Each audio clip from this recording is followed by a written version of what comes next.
Hey guys, it's Reese from Sprezzatura Cane Corso. It's just Jade and I out here right now. And I had something I wanted to talk about today, and I guess I'll just kind of let you guys enjoy the chickens and Jade as I talk. So I wanted to talk about specifically what you should do whenever you're interested in breeding or maybe even acquiring a dog that you can bring into the show ring with the perspective to breed. So it will possibly breed. Because I do understand that some people, they get dogs, they're focused on a certain breed, but they're not sure if they want to breed, but they just kind of want to get their feet wet and get like let's just say a Cane Corso. But they want like a really nice quality Cane Corso so that if they want, they can possibly show it, and then possibly in the future, if they want it after they title and health test the dog, breed the dog. And maybe they don't even, most people that want to do that, they're not even sure really where to start, and they don't even really know about the health testing. So a lot of the times I get situations where a person has, for whatever reason, they've jumped the gun, they've purchased a dog off of what they thought was a good reputable breeder with the nice quality dog, and then they reach out to me after the fact that they've made the purchase, and they're like, "Hey Reese, what do you think about the dog?" And at that point, it doesn't matter what you tell them, they still are wanting to breed the dog. So they're just kind of looking, in my opinion, for your approval that they purchased a good dog and that they can, so that they can move on and show. A lot of people say they want to show, but they really don't know what and all it inquires it takes, so they usually don't. They usually just kind of end up breeding the dog instead. So they kind of ask for or want my approval, even though they didn't buy it from me. They bought from somebody else after the fact that they've purchased. And I think it's because like I'm in the public and I'm easy to talk to. So what I'm not going to do is like sugarcoat my opinion. I'm going to tell you what I see, and it's not about having the perfect dog necessarily. It's about the main goal, breeding towards the standard, maintaining healthy animals. Jade, come. She's barking at some teenagers riding by. So, anyway, like that's just the type of situation I want to talk about, and how if you want to get into a breed and you want to get a very nice dog, how to kind of avoid, and a lot of the times, like I guess what I want to say is that the dog is not the quality that the person thought they purchased. So I'm gonna help you identify a good dog and what to look for in a good breeder when making a purchase like that. So first and foremost, I want to tell people who are interested in a breed but they haven't quite owned that breed, they don't really know much about it, to first do your research. Especially if you want to, it's different if you want to get a dog just as a pet, and it's your first time owning that specific breed.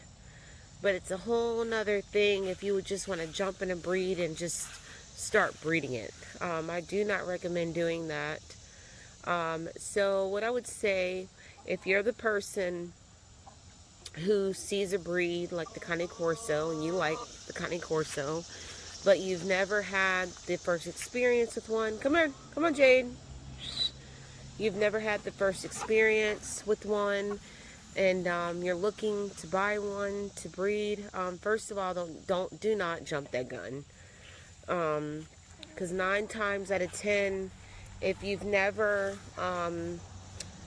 had a Cane Corso in your house as a pet first, um, it'll be really hard for you to identify what you're actually looking for in a breeding dog.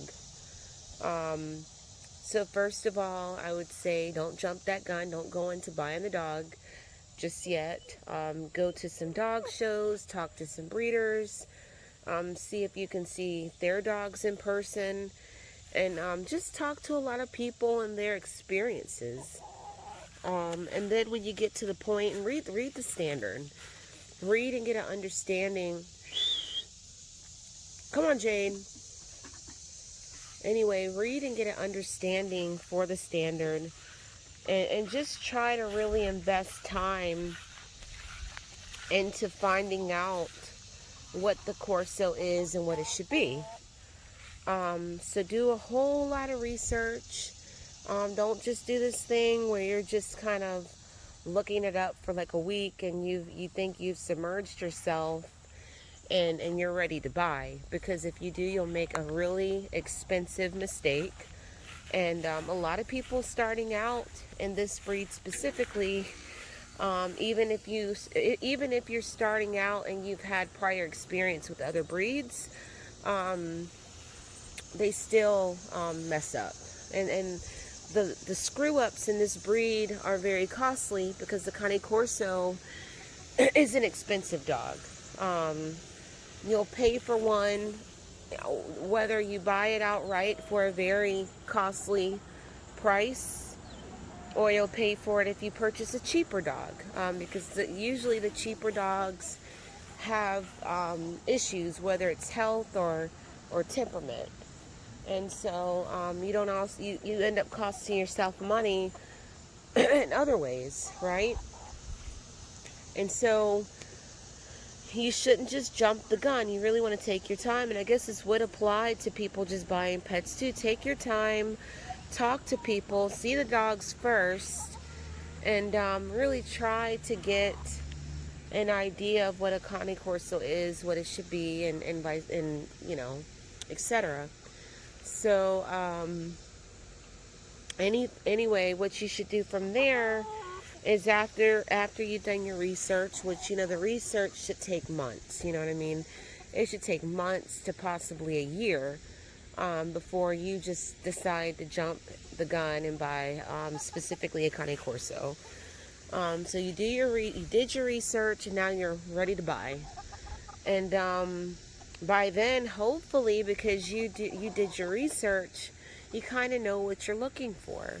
Because now you can identify breed type, hopefully, and maybe even a little bit of structure. And look at my chicken heads. So you reach out to some breeders and you talk to them, and number one, there is no breeder out there that's going to sell you a Cane Corso with full breeding rights for $1,500 or $2,000 with no obligations I guess meeting obligations of a contract. There's just no good breeder out there that's willing to just throw you their hard, dedicated work. Because what you're doing when you're buying an animal, or really any animal, but specifically today we're talking about dogs, for breeding, you're taking somebody else's hard work. They've worked towards maybe a line of dog for a long time. They've sacrificed a lot. They've invested a lot. So, you would rightfully feel as a breeder that whoever comes after you and they want to use your lines, they like your dogs, should meet some sort of contractual obligations.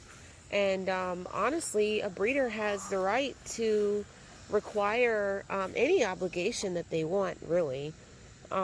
It varies from breeder to breeder, but if it's their line, it's whatever they want to do. And if you're not comfortable with it, then you just move along and you find yourself a breeder that's willing to maybe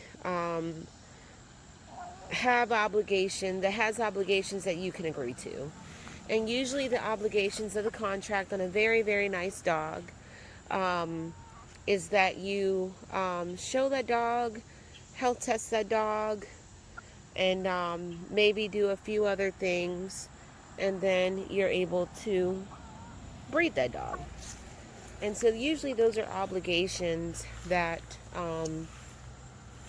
that are normal. Yeah, normal, run of the range, run of the mill obligations, because they want to see that you're just not going to screw up their hard work, because whenever they're giving you or selling you a show quality animal, that's an animal that they could have kept back for their program. And they may not give you their absolute best, but they're giving you a quality dog that carries their name, that possibly that they would want to see out there, and they would want a person who has that animal that's responsible and dedicated and willing to invest what they've invested into whatever they had to do when they started their program. So that's just kind of what that means and what that is, and it's going to vary per breeder. So like I said, hopefully, Jade, no ma'am, quit. She's barking to get back into the house. But hopefully, like I said, by now you've kind of identified some breeders whom you believe has Cane Corso, and they're breeding dogs of the standard, and dogs that are healthy and sound in the mind. And you're just kind of looking, like I said, a good breeder is always going to have some sort of contractual agreement, and the terms vary, and it's all up to them. And if you don't like the terms, like I said, move along. But do understand, you're not going to find a dog that's really worth anything that doesn't come with those types of obligations. When they come with those obligations, you know that you have found a dog that you can actually do something with, because the breeder cares what happens to that dog and her hard or his hard-earned work. So, and rightfully so. So after you do that, you get the dog. Take your time. It's no rush. Often, most breeders with that type of contract, they have like a 2-year kind of term where you complete champion a dog and health testing that dog by 24 months. And so, and it shouldn't take much longer than that unless your dog is just not good for the ring structurally. So after you meet those terms, you can then let your breeder mentor you, and they should have been mentoring you along the way for the first 24 months of you having that dog, and to now, like, if you're ready. Some people get that far and they just, they've enjoyed being out there with their dog, winning with that dog, earning with that dog, but maybe you've decided that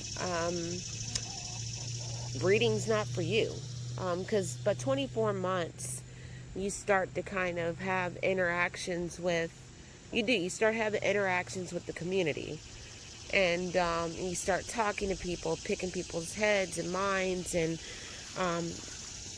about their experiences, and hopefully whelping experiences and what they've produced. It's like really from start to finish, like a 3-year learning curve.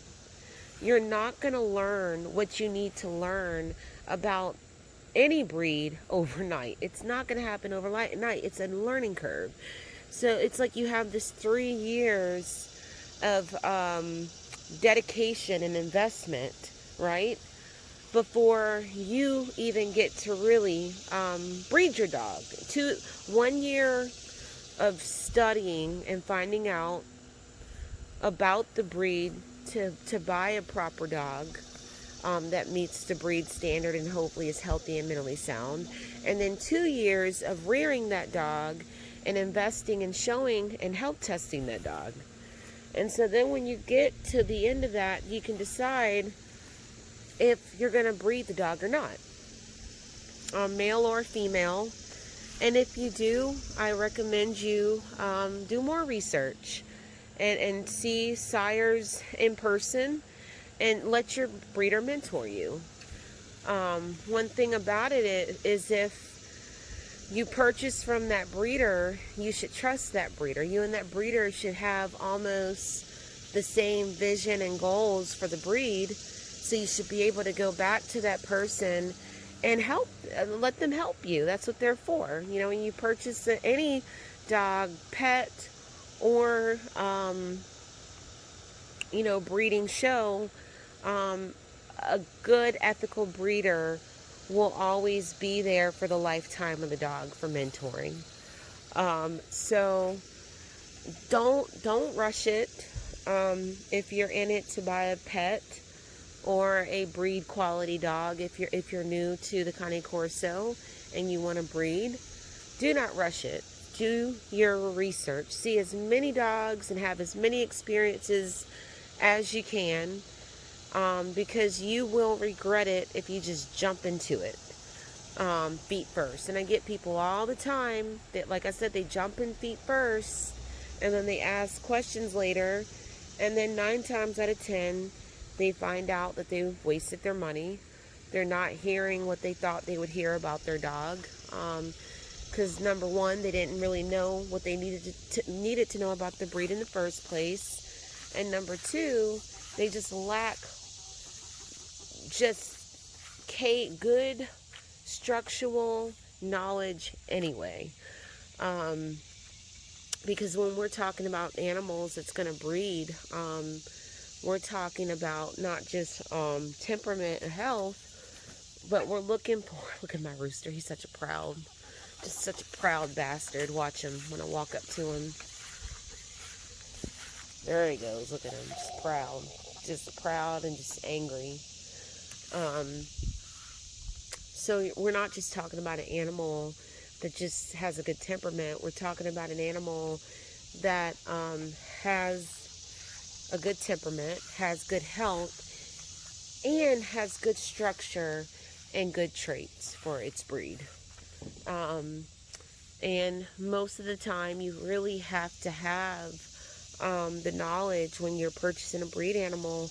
You have to have the knowledge to be able to identify good structure.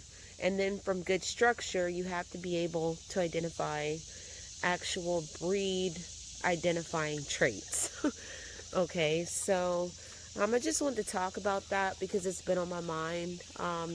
It just happens a lot, and I really hate to tell people. I mean, I like to be as honest as I can, but I hate it when I know a person has pretty much learned a very expensive lesson because they jumped the gun, they went feed in, and they purchased a dog that's, they thought was breed quality, but it's actually, it lacks. It may be the cutest dog ever, be the healthiest dog ever, be the best dog ever, but there are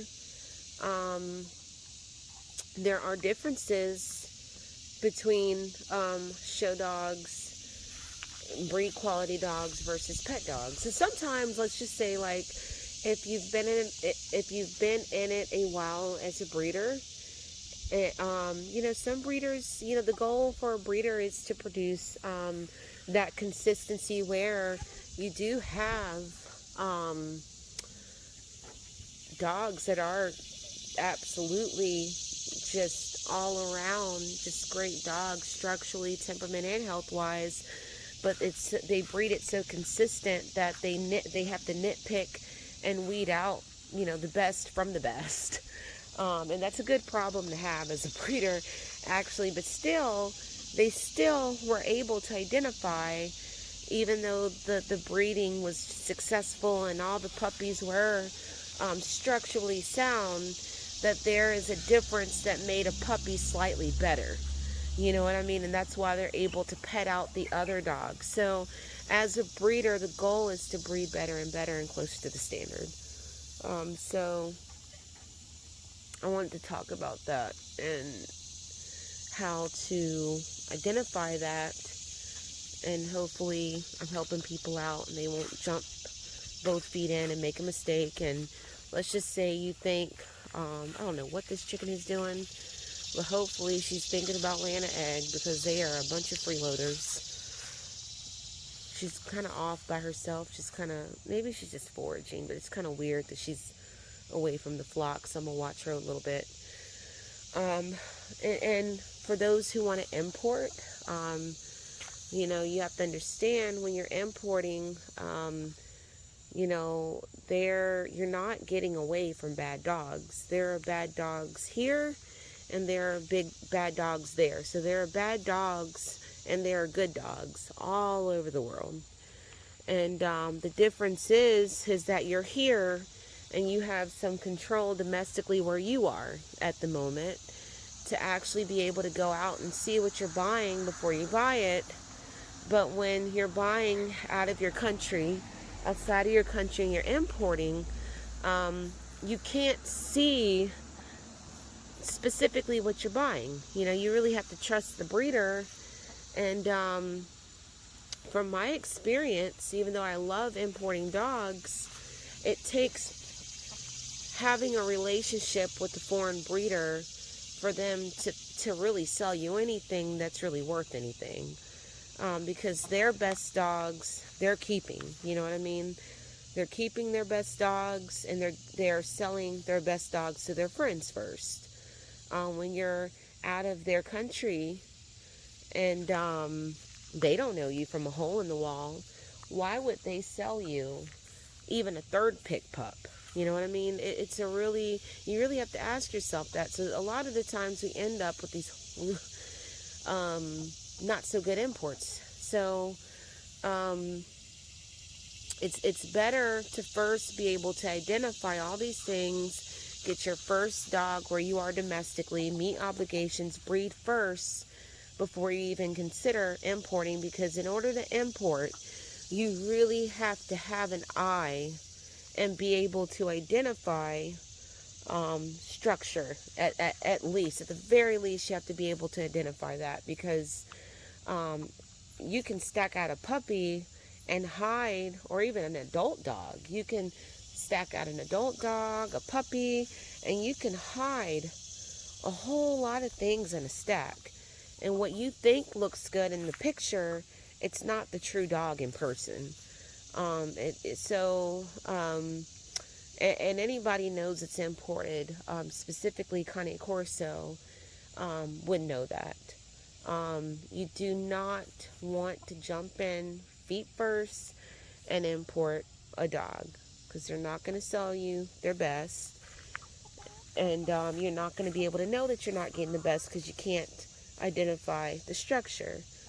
So do that 3-year learning curve, and believe me, I've been in this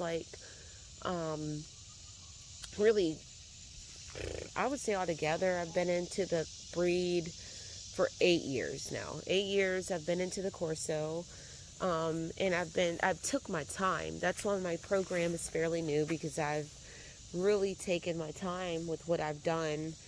And I didn't want to just jump into it. And I've made mistakes. As I've pushed forward with my program, I've had to, I've had a few dogs that didn't work out. I've had dogs I thought were going to work out, and they don't work out. So it's like, and through it all, I may not be moving the fastest, but I'm more calculated. I think I've set myself up for really good results in the future. And I know more moving forward purchasing. And I have an idea, and I know what my vision is for my end of the contribution of the breed. And you should have a vision. All breeding should always have meaning. You just don't want to breed. Pairing can be a complicated thing, and I'll go into that next. video, because I really want to talk about these things and help educate people. But at least I've given people the knowledge and enough, and maybe I've made sense to people who want to get into a specific breed with the intention on breeding or owning the breed as a pet for the first time. Not to do it until you've done your due diligence.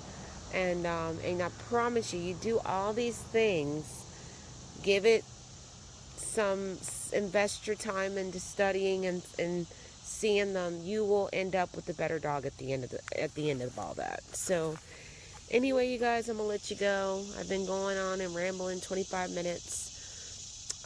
Hopefully you enjoyed this video. Hopefully some of y'all have watched it to the end and not just the first 5 minutes of it, because I really tried to drop some really good knowledge. And if you are interested in breeding or showing a dog, please take my words into consideration. So anyway, you guys, I'm going to let you go. No eggs today. No eggs. I hope you have a wonderful day, guys. Bye-bye.